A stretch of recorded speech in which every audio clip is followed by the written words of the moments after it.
Welcome to the Patryk Real Estate Show, where we explore the fascinating world of real estate investing with your host, Patryk Switek. Patryk is a dynamic young entrepreneur and an accomplished real estate investor who's passionate about helping others achieve financial freedom. Each week, we sit down with some of the most inspiring individuals in the real estate industry and delve into their personal journeys, lessons learned, and secrets to their success. Let's dive into this week's episode. Josh Rudin, welcome to the Patryk Real Estate Show. Josh, for anybody who doesn't know Josh is my business partner for all things on the property management side, on the short-term rental side, on the flipping side. I feel like I'm basically married to him at this point. We talk every single day, probably more than even me and my girlfriend. So it's quite crazy. And, we're in business in a lot of things. I really respect Josh in a lot of ways. And I finally decided to bring him onto the show. He was a little scared to get on before, but I finally got him on. No, just kidding. This is definitely something I wanted to kind of ramp up into. I'm really excited to share his story. And he's a rock star, has got an incredible background. And yeah, I guess you can hype yourself up a little bit more, Josh. You want to go for it? Yeah, and for all the people that watch Patryk's show, if we talk all the damn time, I probably have a headache every day. So that's true. That's a fact. Anyways, I'm Josh. I got started when I was 19. I'm now 31, so I've been doing this about 12 years now. Started off with a mentor. His name was Jed August, and we learned by playing a board game every single week at Red Robin, and then we moved it over to IHOP, and it was a group of like 5 people, sometimes up to 10, and my dad actually has a friend that met him on meetup.com. I don't even know if that website's still around, but he was I don't know why he was doing it, but he was teaching people for free, and playing this board game called Millionaire Maker, which teaches you assets, liabilities, income, and expenses. And it opened my eyes. I was working at a deli as a host at the time, and I saw that you can make mailbox money, is what he called it, where you own a house and you get a check in the mail every single month, like clockwork, without actually working. So once I realized that you can do that, and that's an actual possibility, and people do that, that's what I wanted to do. So he actually was a big component on not going to college because you're going to get yourself into debt. You're going to waste 4 years partying. So he really instilled that in me. I dropped out of Moore Park Community College. I only had 3 classes. I could only get 3 classes. It would have taken me like 5-6 years to graduate. So decided to go straight into real estate investing. Went out to Barstow. He was just like, hey, wake up at 4 a.m. I'm going to take you out to a new place. I went to Barstow, California, which I had not known existed, and it was a big culture shock for me because I'm from Agora Hills, California, the suburbs of Los Angeles. Grew up in a wealthy household, and it was definitely a culture shock considering it was 2010 when all the foreclosures were happening. So you could just find houses after house. Maybe 20% of the homes were completely dilapidated, broken windows, graffiti, from all these angry homeowners that lost their home because they were getting loans when they never should have been approved for a loan. So went there, he took me to Victorville, Adelanto, Apple Valley, Hesperia, that area, and found a house on Craigslist for, I believe they're asking like $18,000 for a single wide mobile home, but you own the land, and you could get like $700 a month rent. So at the time I was looking for really good rentals and really good returns. Eventually got my first one with my mentor, 50-50 deal where I put up the money and he gets 50%. And I actually use that to this day with investors that I bring in. So I was able to get all my money back before he gets any money. It was a good thing for him because he can one day when I sell at a higher price, make some profit. And that's kind of what happened. Yeah, and I feel like that might be his motivation for doing this and teaching our people. It's really, I'm sure he feels good about teaching you. But also, he gets a little cut in the deal. Which I think with no money down, which is pretty cool. So win-win situation there. So cool. So you got into real estate, flipping houses and things like that. I know your story, but I want for the audience, I want to kind of elaborate more on that. From there, how did you end up? Because you flipped over 100 houses. So how did you get to 100 houses flipped? Like, how was that journey look like? Walk me through it. Yeah, so, coming from that first purchase with him, there's a lot of failures that came with that. He told me he was going to fix the house himself, but I didn't think, oh, he's got a full-time job. He can only do weekends, and then some weekends he's busy. So maybe once a month he'd get there on the weekends and do a tiny, he wouldn't even do the work himself. He would then have me pay to hire people when I thought it was all going to be done for free. So there's a ton of learning lessons, and he said it was going to cost $7,000 to fix up. It ended up costing over $30,000, which in hindsight, $30,000 is not that bad for fixing at a home, but at the time that was a lot of money and it was stressful. Once we finished, probably a year later when it should have taken a month, I hired the first person that wanted the place to lease it out. She was willing to pay $800 a month. I was into it at about $50,000. Still a good deal, but I was expecting it to be closer to $30,000. And I didn't check her credit. I didn't care what she looked like, what her background was, anything. But when I saw her, she had a straight up Batman tattoo on her face. And oh, wow. I didn't even know what evicting was. I didn't even know people don't pay their rent. I was 19. I was just like, oh yeah, money, I'm going to make money. My mentor didn't help me through any of that.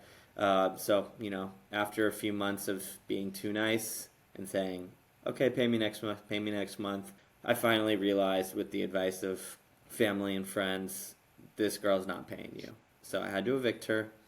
Still didn't know what a credit check was, but I evicted her and, got another person in and bought another couple manufactured homes in the same neighborhood called the Joshua Estates. So I felt like that was fate that, I got started in a place called Joshua, and now I'm in Joshua Tree. It's kind of wild. And then My name is did the Josh, same too. thing. Didn't do credit checks. Rented it out to who I thought was a nice woman. Then told me about her daughter. Told me about her cousin. They were all renting 3 different houses. None of them paid. So now I'm going through 3 evictions. I eventually went through 5 before I'm like, okay, I'm going to start checking credit. Someone gave me that advice. And, luckily this was a time when prices were so low and, I made out okay. But, doing that now, I would have been really, really screwed. Especially during COVID, you weren't even able to evict people. True. But at the same time, there's always going to be a little bit of luck and timing. But, to everyone's advantage. I mean, I feel like right now is a great opportunity, and I feel we're capitalizing on it, but you never know, right? So, cool. So with that, great. You got a couple flips going. How did you get to the scale where you were doing enough to get to over 100, Yeah, right? so I still It's wasn't over a flipping. 10-year period. Yeah, still wasn't flipping at that point. I got You were just another holding. tenant with one of my good friends, Jonathan, and this tenant was like way better than the other tenants, paid on time, communicated well, and he told me that he lost everything during the recession and that he has a background in building a home from scratch. He's like, why don't you start flipping? This is a guy like 44 years old at the time. I was like 20. He's like, you should start flipping. So I was like, actually, I have this house that I know of that the guy will sell it to me for pretty cheap. And all the material was in the house already, so I didn't have to learn where to source material. And he found this neighbor in the area, Raphael, who I ended up doing probably 50 flips with just alone. And he fixed it up for really cheap, and I made $15,000. And this tenant of mine that was essentially mentoring me at the time only wanted $500 flat fee to prove himself. He did another one for $500. Then it turned into he wanted 15% of all profits. So we started doing about 10 a year, 15 a year, and it was great. I started learning how to do it on my own. He was a big help. I owe a lot to him. We ended up, going our separate ways, or we were about to actually. So he ended up, in my opinion, getting a little bit greedy, and he a few times wrote some nasty emails while he was on drugs, and just kind of was falling apart a bit. So I was ready to move on. And right before I was able to do that, he actually passed away. It was pretty crazy. He was a friend. He was close to the whole team, and he was found in my house that he was renting from me by my contractors, and it was really a surreal experience, a growing experience. I had to be a leader. I held a funeral for the team, so that's when I really was like, all right, now it's my time to really do this and learn and grow on my own. And I started learning about hard money loans, which I don't think was as prevalent back then. All those companies started doing these 10% down loans with rehab funds. I heard about them, and you need experience to do them. So I had the experience and was able to, scale quickly because you could do 10 times more deals, putting 10. And that's kind of how I started scaling, finding them through real estate agents. Most of the time I would have them represent me because I know there are real estate agents out there that are a little bit more sketchy and more open to telling you where you need to be and trying to make sure that they double end the deal. So that's not something people should do, but there are people that do it, and I am open to taking advantage of the situation. Yeah, the going up to the seller and basically having them double end it. Yeah, the favor listing agent. you a bit. Yeah. For Mhm. sure. And that's the tactic I think that you taught me as well. So I hold that dear to my heart. Yeah. Now everybody knows the tactics. So there you go. Yeah, and wholesalers started becoming super prevalent right around that time too. So, a company called Sunday I did a lot of deals with. But nowadays the wholesalers are they're not good deals. Like a lot of them are finding out on the market, trying to make their 5-10,000, and like I could have found it on the market. And then there's some wholesalers that still get good deals, like our deal in Uphill that will probably be ready in about a year and a half. That's cool. So cool. I mean, you've been doing these. Okay, so you're doing all these flips. I guess. I mean, do you want to talk about our love story, how we met? Yeah. How that came about? Yeah, so From your we have a eyes? mutual friend named Jonathan, and I was single at the time, going out a lot. So I ended up going to this party, and Patryk was there with his girlfriend Deanne, and I started just talking to Deanne, and Patryk came over and was like being really chill. Like I wasn't really flirting with Deanne, but like he's trying to mark his territory a little bit, being friendly rather than confrontational. And Patryk's just being super nice and telling me how he's in real estate. I'm like, oh, I'm in real estate. I flip houses. He's like, no way. Like, can I learn from you? I'm like, hell yeah. He's like, I'm doing an Airbnb. I'm like, wow, can I learn from you? I've been trying to get into Airbnbs. I've seen the numbers that are happening during COVID. Like, I've actually been looking right now. Let's sit down for dinner. So we went to dinner and talked further. And I was like, if you find me deals, like I'll put up the money. We can do some deals together. And he got real connected through Facebook with a couple wholesalers. And Patryk's just hungry. Look at his podcast. He was meant for this, and I could see that in him. I won't mentor just anyone. So we ended up doing a few flips together. Then we started buying some Airbnbs together. And, eventually we realized the market is really tough. We should start getting into management. So Patryk was doing his thing with management, but then he came to me with an opportunity that one of his friends told him about, where he just goes, hey, how do you feel about managing like 22 Airbnbs? I think I'm it was like, what? 15, right? No, you said 22 at the time, but Oh, then really? I guess Okay. it ended up being 15 Got or it. Yeah, 17.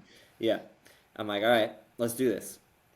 So we started negotiating with these sellers and going back and forth, and they were kind of playing hardball, saying, oh, we have all these other people interested in it. And we ended up, going through all the numbers, and we were super excited about the deal we got. And that kind of created Stays You Like for us. We bought Stays You Like, and, in hindsight, it actually wasn't the best deal.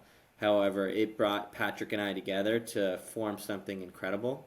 We went from those 15 clients to 42 currently, and 8 more have signed, and we've probably averaged 3 leads a month that we've signed with. So it's pretty incredible, and I'm 11 months, excited by about the the way. future.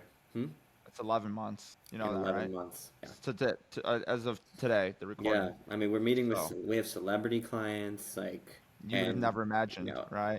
through Like, those celebrity clients comes more celebrity clients because celebrities are friends with celebrities. So, you know, it's been amazing. We've completely turned around this company. We've hired 14 people now. So, yeah. you know, virtual assistants are. I think without virtual assistants, this business is nearly impossible. Yeah. Would you agree? But before I agree, but before we get there, I do want to get from your perspective.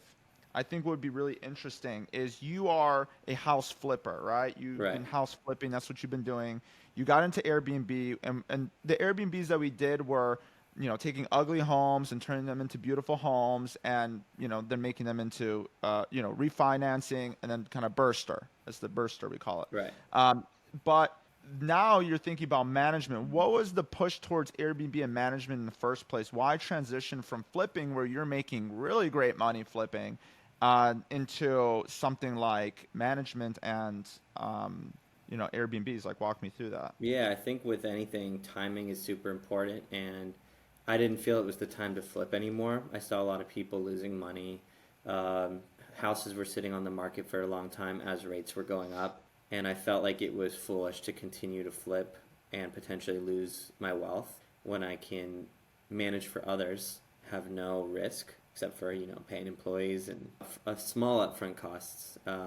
And I saw that people were charging 20 to 25 to 30%. And I saw the amount of money that is, and I thought, why can't I do this? Patryk is really, clicked into the community of short-term rentals, and that was a great way to start getting leads. And now the leads are just kind of coming to us. So I knew Patryk was the right guy to work with. Patryk, I'm not going to say why he needed to work with me, but I'm sure there's reasons, and we made a good No, partnership. no. Explain the reasons. Why did Well, I I work think with you? one capital. Um, I think I bring a calm energy to a sale, and Patryk's like the talker, so it's like it brings a trust that I think really helps. And I think that Josh is really good at decisions. That's what I was thinking. Because when shit hits the fan, because it happens all the time, like in the flipping world, keep this in mind. Skill sets that you wouldn't think would be transferable, right? Flipping houses. Well, how is that transferable to management, right? And really, it's the fact that you have to respond to things going wrong all the time. Like when you flip a house, I'm sure everyone's done this. Budget goes over. People screw you over all the time. It's just the worst of the worst. So he's this guy that's coming from this world where he's already been burned so many times, as you heard in the story. And I was like, what is management going to really do to him? This is dealing with gas. It's going to be tough, but I know he's going to be able to withhold and make this good decisions all the time in a calm demeanor. And I think that was really important moving forward. So, thank you. I don't think people really think like that. People think, well, they don't have the right skill set. I don't know if I can partner with them. When I think, what about the soft skills that are present there? I always think like there's always something transferable from whatever you do, right? So that's kind of what I was thinking. But cool. So the idea really was around Bill. I mean, you already had cash, but you were looking into something else to make cash. Are you saying that, were you looking more like passive cash flow more so? Walk me through that. Yeah, so with flipping, if you don't do, 5 to 10 flips a year, you don't make the income you're used to. Right. So I was looking for some passive income. So even if I don't do a few flips, I know I can still sustain my life. So my goal was to buy as many Airbnbs as I can. And I know that Airbnbs have higher returns than long-term rentals, much higher in some cases. Nowhere is almost an 100% return. So there's No, some actually, real, if you let's do it. walk through some of these deals. I want to Yeah, walk. I we want can to get talk more about these deep because deals, but I'm on my way to that goal, and we can talk about kind of a few of them that are just crushing it, and some of them over budget, but if done right, we know what Airbnbs work and what don't work, and in Joshua Tree specifically, we're complete experts, and I think that's why we are usually getting the clients over our competition because we do this ourselves and we can actually walk them through the investor side of it. So a lot of our clients are clients who just bought a property, and we're, sharing our designer with them, sharing what amenities work and all that kind of thing. And that consultation is like really what separates us. And my background in flipping, and then, you go into a sales pitch that Patryk has a conference with 250 people and teaches this to other people. It's really hard to lose, especially because we don't charge as much as, a couple of the people that charge 30%. Yeah, 100%. So it's like leveraging our background and tapping into that 100%. So like the thing, I don't think that you need in these sales calls need to be the best at, you don't have to be like, for instance, for us, like our biggest skill is not really maintaining homes. We're good at maintaining homes. We care for the homes, but we're not physically going to be there every day. We're not going to go out of our way. We're going to have inspectors do it. We run a business. Right. That's kind of how we do. We're not going to go and deal with like a homeowner too much. Like it's harder to deal with like homeowners versus somebody that's an investor. Like we deal with investors a lot better than we deal with somebody that, this is a vacation home. It cares about every little detail and, to a certain degree is very micromanaging us. So, everyone's got their demographic of people that they want to work with. And I think for us, we take on those clients as well. Of course, we want to do well for them. But at the same time, the people that really gravitate towards us are investors. And we know our strengths and weaknesses better than anybody. We know we're not organized. We know that we're all over the place, ADD. So what do? We hired someone who's a COO for us and make sure that everything, we have so many ideas, but who's going to implement them? So we hired a COO and she implements everything. She takes notes, she writes down all our ideas, and she makes everything happen. So we know that that's a weakness of ours. We know that we're not good at knowing, as much as I flipped over 100 homes, I could not fix my own home to save my life. I'm good at leading a team. So, hire an inspector who knows how to who's going to actually go to the home and make sure that it's up. Hire a cleaning manager who's actually going to know if the house is clean. Patryk and I, you don't want us, we always tell everyone, you don't want us cleaning your home. They're always like, oh, you're not local. Trust me, you don't want me to go to your house. You want me to be looking at the pricing, the back end stuff, and you want us to actually make sure that your revenue is looking good and that the team is handled properly to make sure your house is in good condition without us going out there, because we have 40 plus clients. We don't have the time to go to every single home, and they should understand that. Yeah, and what's interesting about that, that's actually, we're diving into some secrets here of how we actually do sales, how we've been able to scale so fast from buying the management company and, going to 50 signed properties in 11 months, I think is insane. That growth is so fast, and they're all they're all like really nice properties in Joshua Tree area. So it's not like we're all over the place. It's concentrated. We have a good team. We're building stuff out. And now we're explaining to people how we do the sales process. I always think for sales, I think it's one of our biggest strengths. And I think that's one thing that we keep to ourselves. Like we are the ones that do every sales call. We love doing it, quite frankly. But I think what you explained right there is a gold nugget. Is we go in and we rebuttal all of these. We know the weaknesses. We're not local to that area, and we have the rebuttal right away. And it's kind of funny too. So you'll usually get a chuckle out of it. So it kind of opens the environment and kind of makes it more warm and inviting, as opposed to like cold and, oh, this guy's trying to sell me. And we've actually had people say multiple times, oh, I thought you were going to come in with a suit and be all professional. I love how casual you are. Like on the phone, we'll just fuck with them and laugh, and they like us. Like we're not going in like trying to sell them. Like we're in our mindset, if they don't go with us, we'll be fine. We're not going in with a mentality of we need you. It's more like you need us. Yeah, like 100%. Like we believe in what we offer so much that we don't feel like we have an abundance mentality, right? Is that what you're kind of getting at? That's what I'm saying. If that's not going to work out, there's 12 other people that are in line that one of these are going to work out. So I think that's really powerful, but also allows us to work with the right people. Sales, what other tips do you have for people in the sales department? In the sales department, just be yourself. Know what you're talking about. You don't want to go in unprepared. You want to know the area. You want to know what the house looks like before, and you want to play to those advantages. Like we'll go in straight up and tell somebody, sorry, but your house is not going to do well. You need to do this, this, and this, or we're not taking it. Don't just take a deal to take it, because if they're failing, it's wasting your time. And if they're not nice people, they're not going to treat you and your team with respect, don't work with them. I don't care how nice the house is. They're going to drag you down. They're going to take your time.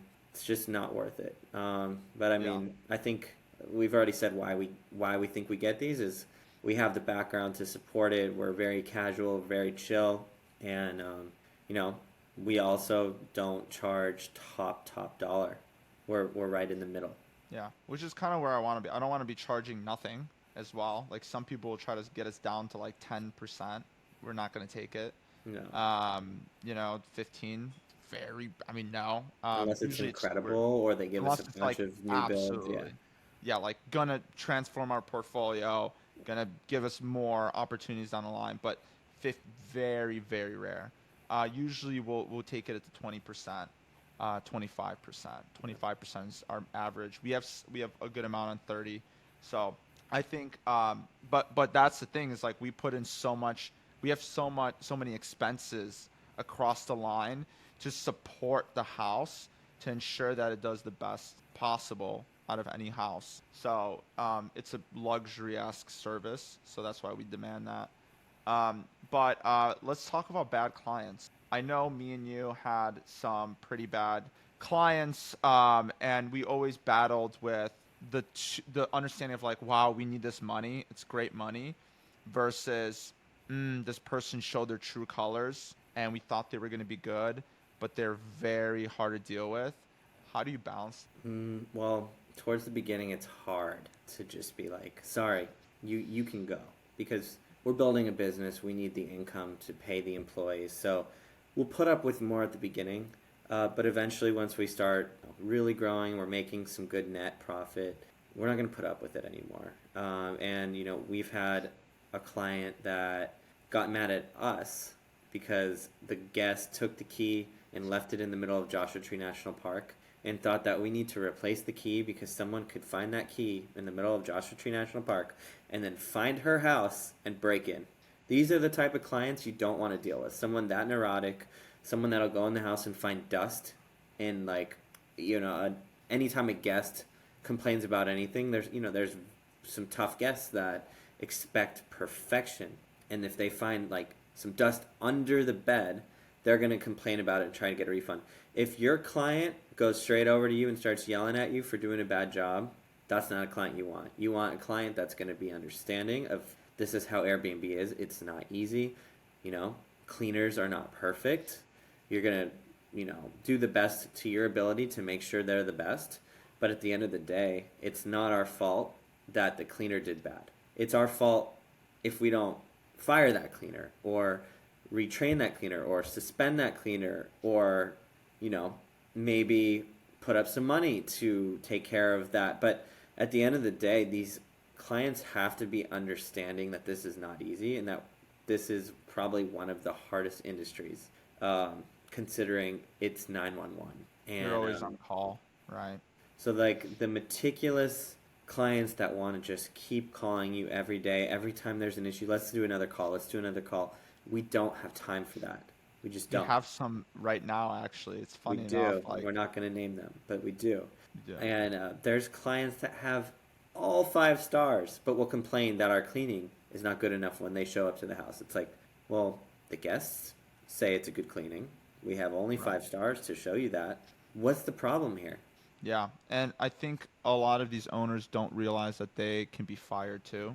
And that is once you're in that position of power where you can fire a client, it's pretty nice. Yep. But it takes some time to get there because otherwise you can't fall back on anything and you think, wow, that's a lot of lost income. So that's always that balance between the two. But the business also has a lot of really great clients. Right. What part of the business, how do you, this is another question that a lot of people ask me. Is there an asshole tax? If a client is harder to deal with, you charge more percentage for dealing with them. Yeah, for example, you're charging someone 25%. You might just have to say, hey guys, budget's budget in our business has gone up. We're in need to now charge 30% or 35%. And, if they say yes, great. Now you're making 35%. It makes up Deal with for that client. them Yeah. being an asshole. And if they say no, they leave. Great. We were going to fire you anyways. Like, I would rather you quit, because then it's not me firing you. It's always better if someone quits. That's a hack. That's a hack. If they decide to quit, they made the decision versus you just firing them outright.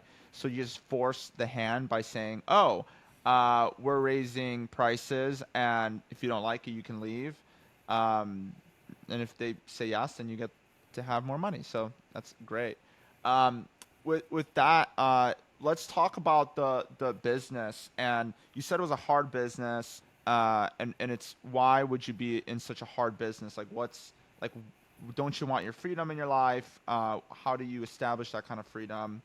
Walk me through why we structure the company the way we do. Yeah, so I would say it's a hard business as a whole. However, the way we structure things, I can't imagine it being any better. We know that most companies will have someone on salary, probably not even pay W-2, do it illegally, and have them working 24/7. And that's how you burn out. The way we do things is we have virtual assistants working 9-hour days, and basically they know how to do everything that our area managers know how to do, the ones that are local in the United States. They could do pretty much everything. We don't have them, doing the calls with the clients. Obviously we can't have them go to the houses, so we do need local people. But it makes those local people that we hire be able to have a life. They work from, 8:30 to 4:30, 9 to 5, whatever it is, and they can turn off. And in this business, you have to be able to turn off, because it doesn't stop. You need to have someone else working those hours. So without the virtual assistants working from 5 to midnight, that area manager would burn out. Patryk and I would burn out.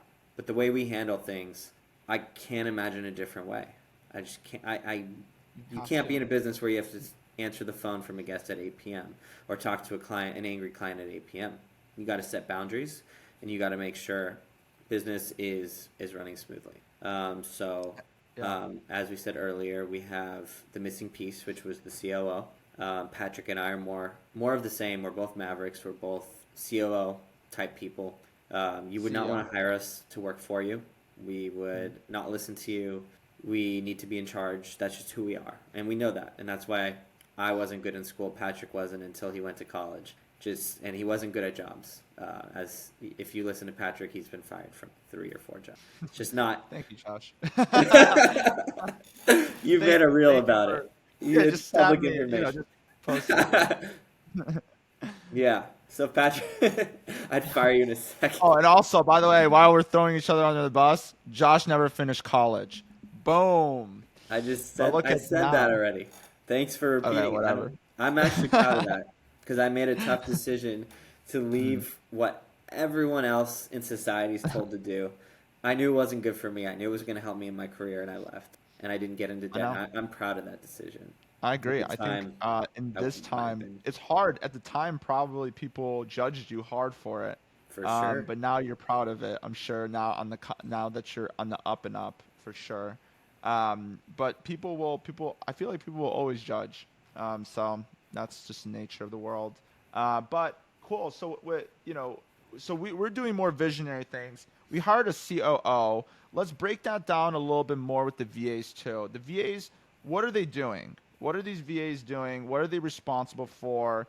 What can really be outsourced? Like, let's take it a little bit deeper.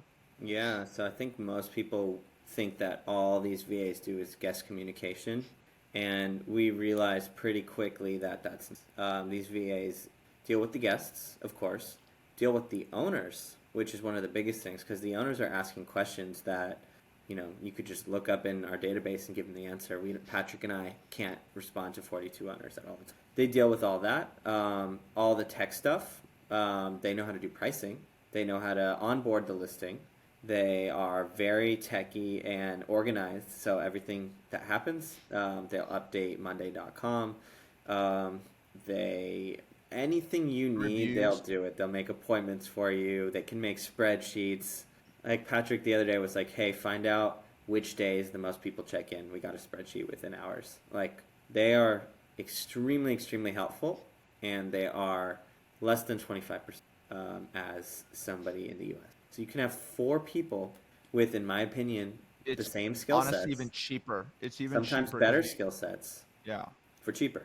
And without agreed. that, we could not do this business without breaking down. There was a point before we had them where Patryk and I were working 18-hour days, and I was like, why did I just buy myself the hardest job ever? And I regretted it so much. But over time, we completely, like, we're on this Yeah, podcast and things are running. And yeah. that's what we want. We want to be able to go on vacation for 2 weeks. And I think we're almost there where we can do that. We're almost there. I think the hardest component, maintenance is one thing. The hardest component is the growth, right? So you have the like. I think we're almost there where maintenance is taken care of, meaning day to day. Maybe necessarily, maybe we won't get new clients if we're gone because we're gonna have to. But even then, we get all inbound. So um, maybe we could. But I think from a maintenance standpoint, we just wanted to keep coasting when we leave, right? And I think we are pretty close to doing that, and I'm really excited about that. But every day, I feel like me and you just work more high level. I mean, we only work on what pricing and listing optimization, and we like Pricing, that kind listing of it. stuff. No, we And do. then We talk to clients a lot. We interview people. We are, I at least am very involved in the day to day still. But that's because, our manager just left and we're in the middle of hiring. that's So different. I think once that person is hired, which hopefully will happen tomorrow, it'll be really Yeah, good. And we got to talk about hiring the right people and how important that is and how draining it is if your employee that you're paying is not doing her job or his job. I already know who you're talking about, but yeah, hiring the right people is going to be very important. I think we, every time that we've hired the wrong person, we've tried to fire them fast because the longer you give them and more opportunities you try to give them and think it's going to change, it doesn't change. Yeah. And we've been burned quite a lot with that. And I, it's one of the most important critical things of the company and the business. Like if you don't have the right people in the right place, it could be really tough. I mean, Josh, I mean, you can maybe explain Yeah, some things like, and I would say like we treat these employees very well. We try to have a family environment. We'd go out with them. We'd have parties, and none of that mattered. At the end of the day, it was almost a deterrent because we got so close that we weren't willing to fire the person that wasn't doing their job, and wasn't wasn't fit. showing up and wasn't taking it serious anymore. And it was very clear to everybody at the company. But because we had this relationship and we cared about this person, we wanted them to achieve what we, always strived for them to achieve. Come to realize that wasn't going to happen. We gave a lot of Yeah. chances, and unfortunately, it didn't work out. But now we know the values that we're looking for, and What are our our values, best. Josh? What? Do you know the values of our company? We just did this recently, so I wouldn't be surprised if you didn't. By heart? By heart, yeah. I mean, I think we've been saying like the number one for us is like caring, Team. being a Mm. team player. So somebody that Best foot forward. if someone else is off for a week because something happened Yeah. in their family, this other person's willing to step up and be happy to step up Hmm. because they care. Yeah. And we don't want somebody who's like, I'm not doing your job, I'm not filling in here. Like, that's Mhm. toxic. That's not something that we can have at our company. So now that we're hiring people, we're asking specifically, like, are you someone who cares? Are you someone who just comes for your paycheck? Because we don't want that. Yeah. And that goes for VAs too. Yeah, I it goes for think that's a VAs too. We, mistake. we treat the VAs like they're from America, like they're Unfor- normal employees. Yeah. And that's why even though some people might think, well, I'm just gonna hire whoever comes first, we have multiple rounds of interviews to really decide who we're gonna be bringing on because toxic culture spreads. Like one bad person, it could be anybody. It doesn't have to be local or anything. I'm talking about one bad, like even one bad VA, one bad cleaner, can just spread or say something or do something that other people observe and decide to influence their way of doing Right. things. So it's so critical to maintain a tight ship. And we spend so much time talking about that person constantly. It's taking away from our growth. It's taking away from our mental. We know we're paying this person and they're not, doing their job. We're watching someone not respond for hours. We're like, what's going on? Now I have to do your job and I'm paying you. Like it's a really bad feeling. So I'm really happy with the interviews we had yesterday. I'm excited to potentially hire this person we have in mind, and Cool. I'm feeling real good about the team. And it's actually funny. Many people think that resume is the most important, but it's not in this business. It's who are you as a person? What are you willing to? Are you willing to learn? Do you care? And will you do anything for the company? When I say anything, I don't mean anything illegal but like, will you really make sure that this Put your owner best is foot happy forward. and this guest is happy? Yeah. And that's what we found from our only area manager right now, and she was a cleaner. She did not graduate high school or college, and we hired her because she was one of the most involved in the Slack, and she was congratulating everyone, so happy for everyone, and she exhibited the team player aspect Positive that energy. is very Mhm. important. And she wasn't qualified at that time, but because she cared, we knew she'd figure it out. And now she is incredible. She's confident. She goes to client meetings with 40, 50-year-old people that are multimillionaires, and she crushes it. Everyone likes her, and you got to hire someone likable, and you got to hire somebody who's willing to exhibit those team aspects that are most important to her. 100%. Team is a big critical thing of this whole company. So team, we went over clients, we went over sales. Is there anything else I think contributes to the success of our business, or like any secrets that you can offer to people listening that want to build their co-hosting business or their property management business? Yeah, I mean, there's plenty of pricing strategies, but I don't think we give away exactly our pricing strategy. But I know, Patrick, you teach people. So if you want to book a session with Patrick, set up your pricing, and you know, I know how valuable what we've done to our business is for the everyday manager that is busting their ass and they don't have the help. Patrick and I can help you hire the right people, teach you where to hire them, what to look for, and have your business essentially running on its own. And Yeah. that is Josh, important. what's your specialty with the business? From your side, your perspective. Um, I think I'm really good with the employees and some leadership. I think pricing, looking at the income and diving through it and figuring out where we can Calculator. save, how much money we should spend on this employee. Um, should we take that client? How much should we charge? Talking about, we have a cleaning business within. I came up with how much to charge to pay the cleaners, how much to charge the owner, how much to charge the guests. So a lot of the number stuff I think I excel in, and I think I just see things clearly. I'm not great at a lot of the day to day, but I know who's great at it. I can see that very clearly, and I know where to place people well. So Yeah. that's kind of like why I, over the years, have figured out I'm more of a CEO than a hard worker type of person who's going to go and Yeah. work for someone else. It's just not my DNA. Yeah. Got it.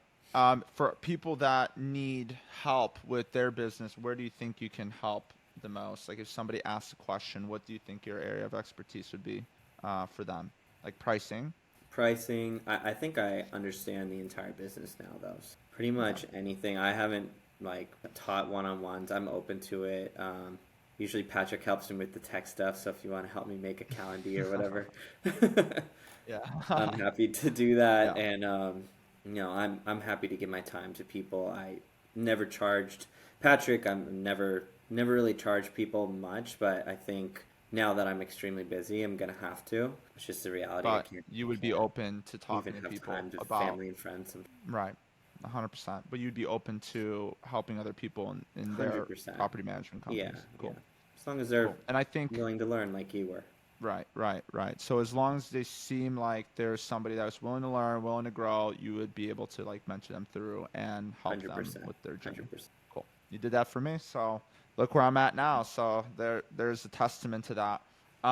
Cool. With that, let's kind of wrap it up with the last 3 questions. I'm gonna do just formally how we do it with everybody else. So the first question is gonna be, this is a funny one for you, but what's your favorite book and why? I knew it. I liked the Mark Manson book, Subtle Art of Not Giving one? a Fuck. Oh, nice. I read You Are a Badass. Obviously Robert Kiyosaki. But I don't really read. Like those are some of the only books I've read. I like to watch YouTube videos and talk to people, do things in person, meet with high net worth More individuals rather than reading. It's just not my thing. Yeah, you absorb. I feel like you're a sponge. I feel like every time I tell you something, you just regurgitate it. Yeah. I'm like, hey, didn't I say something like that? Like, I think meeting expectations was one thing. It's like, oh, we need to make sure that we meet or we have to set the expectations for clients. And then now you say it all the time. I resonate with it. Yeah, I mean, we're aligned with that. But anyways, cool. So you got that. Not everyone learns by reading books. So there you go. Number 2 is I'm going to have one special question for you. But I'm curious if this business of property management wasn't a thing for you and you could do anything in the world, you could be anything. You could be an astronaut, you could be whatever. Money is not an issue. You're making good money regardless of what you do. What would you be doing right now? I would be doing pretty much what I'm doing. That's short-term rental investments. Like, I think that it's so fun to take land or take a property, work with really talented people, and turn it into an experience for someone else. Now, if money wasn't an issue, I'd be doing it on a higher scale with cooler houses and the best of the best in everything. But I do feel like I'm working with some really talented people right now, and Cool. I think what we're creating right now is pretty incredible. So I would just continue to build some really cool housing. Awesome. So this is kind of goes into the last question. What do you see the future for Josh in the next 5-10 years? 5-10 years, I'm sustained fully by all my Airbnb income, and I have some long-term rentals. I see myself traveling, probably have a couple kids, married, and I see potentially having sold our business by then. Ooh, anybody But at the same time, I'm happy to just hire a CEO and sit back and collect it. So I'm not in a rush to sell, but I think in any business you want to build it in case someone wants to buy it. Agreed. Cool. Awesome. Where can people reach you if they want to learn a little bit more about Josh and what you're doing? Yeah, so just reach out to me on Instagram, josh.rudin, and DM me, I'll respond. Awesome, man. Well, thanks, Josh, so much for hopping on. I loved sharing just like the secrets of, our business. And if this video was helpful for you guys, or this podcast, I guess, depending on how you watch it or listen to it, let us know. Like, I would love to, if you guys want to bring Josh back and talk really deep on the things that we do day to day and day-to-day topics that can help you in your business. And if that's interesting to you, then let me know. Like, comments below. Just let me know, just so I can continue to do these kind of things and to bring Josh back on and convince him to bring him back on. Just holler from the street, right? Just let me know. And Josh, thank you so much for hopping on. I appreciate you, man. Take it easy. And that's a wrap. Thank you for listening to the Patryk Real Estate Show. If you found this episode helpful, please give us a follow and leave us a 5-star review. Your support truly means a lot. And connect with Patryk in the show notes below. Until next time.